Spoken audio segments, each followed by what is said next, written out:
Le plan comptable général classe les charges et les produits en trois grandes masses: les opérations d'exploitation, les opérations financières et les opérations exceptionnelles.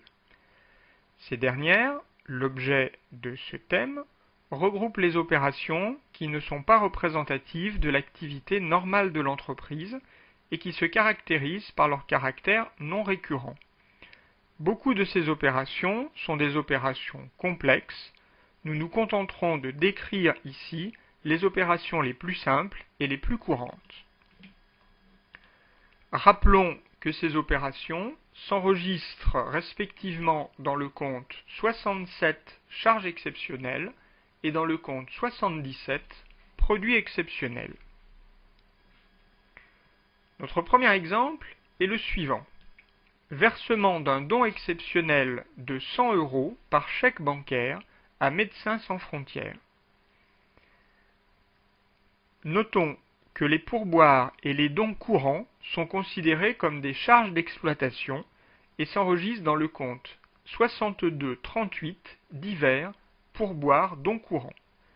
Ici, il s'agit d'un don exceptionnel que nous allons pouvoir enregistrer dans un compte de charges exceptionnelles, en l'occurrence le compte 6713, dont libéralité. Dans notre deuxième exemple, nous recevons un avis de dégrèvement de 350 € sur les taxes foncières. Pour nous, il s'agit d'un produit exceptionnel puisque l'État nous rembourse une partie de la taxe que nous lui avions versée. En l'occurrence, ce produit s'enregistre dans le compte 7717, dégrèvement d'impôts, autre qu'impôt sur les bénéfices, et nous constatons la créance qui nous est due dans le compte 447, autres impôts, taxes et versements assimilés.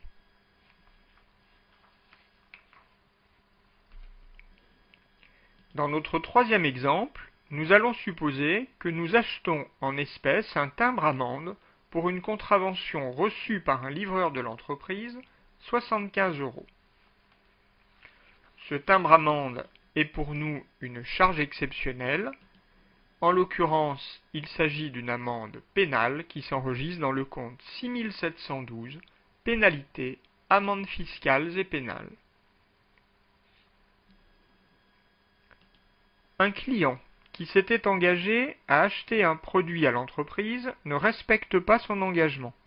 D'après le contrat signé, il doit verser 150 € de pénalité, somme qu'il verse par chèque bancaire. Nous allons pour cette écriture constater le flux monétaire d'entrée en débitant la banque et constater dans le compte 7711 la pénalité reçue du client. Ce compte s'appelle dédits et pénalités perçus sur achat et sur vente.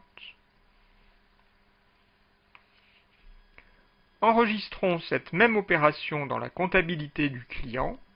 Eh bien, l'opération sera inversée pour ainsi dire, puisque le compte banque se retrouvera au crédit et qu'au débit, nous utiliserons le compte 6711, pénalité sur marché et dédits payés.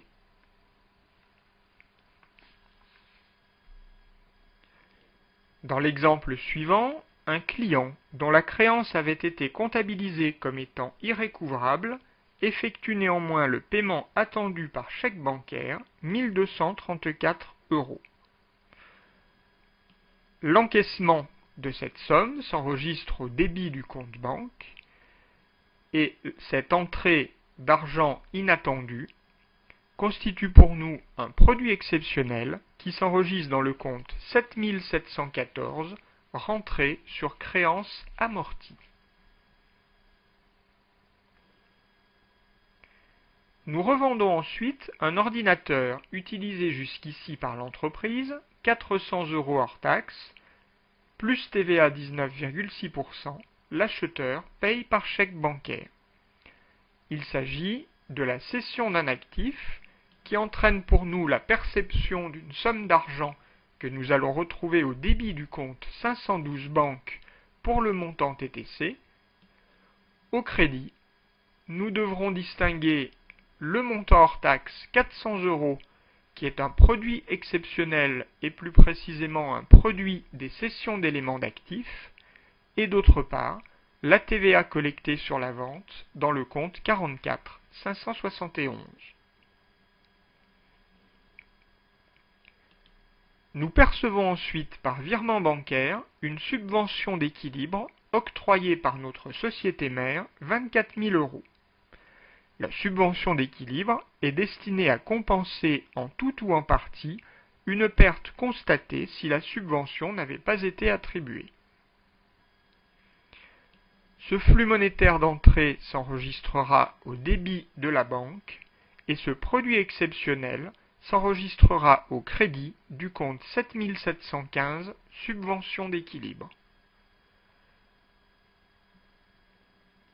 Si nous enregistrons cette même opération, cette fois-ci dans la comptabilité du donateur de la subvention, eh bien nous constaterons un flux monétaire de sortie au crédit du compte 512 et par analogie, nous pouvons trouver facilement le compte à débiter.